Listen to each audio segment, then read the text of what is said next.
পশ্চিমবঙ্গের প্রিয় আলু চাষি ভাই বোনেরা,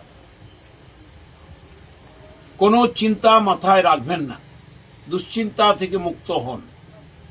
আমাদের প্রিয় মুখ্যমন্ত্রী, জননেত্রী, কৃষক দরদি মুখ্যমন্ত্রী শ্রীমতী মমতা বন্দ্যোপাধ্যায় আপনাদের জন্য প্রতিটি মুহূর্তে নজর রেখেছেন, খবর নিচ্ছেন।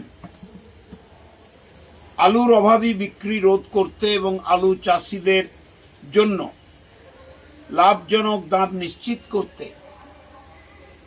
আমরা রাজ্য সরকারের থেকে অন্যবারের মতোই এবারও আলুর সংগ্রহ প্রকল্প চালু রাখতে সক্ষম হয়েছি।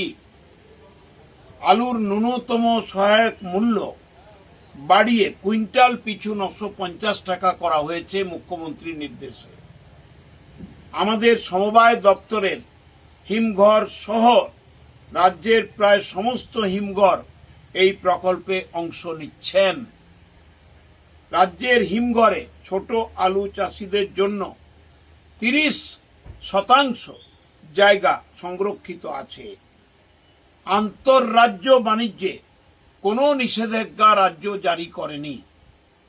রাজ্যের মানুষকে বঞ্চিত না করে অন্য রাজ্যে আলুর রপ্তানি করতে চাইলে রাজ্য সরকার কৃষকদের স্বার্থে তাতে কোনো বাধা দেবে না, বরং আলুর ক্ষেত্রে আন্তঃরাজ্য বাণিজ্যে রাজ্যের উৎসাহই আছে।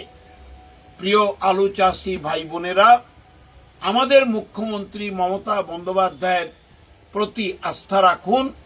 তিনি সব কিছু নজরে রেখেছেন, তিনি আপনাদের পাশে রয়েছেন, কোনো চিন্তা করবেন না। জয় বাংলা।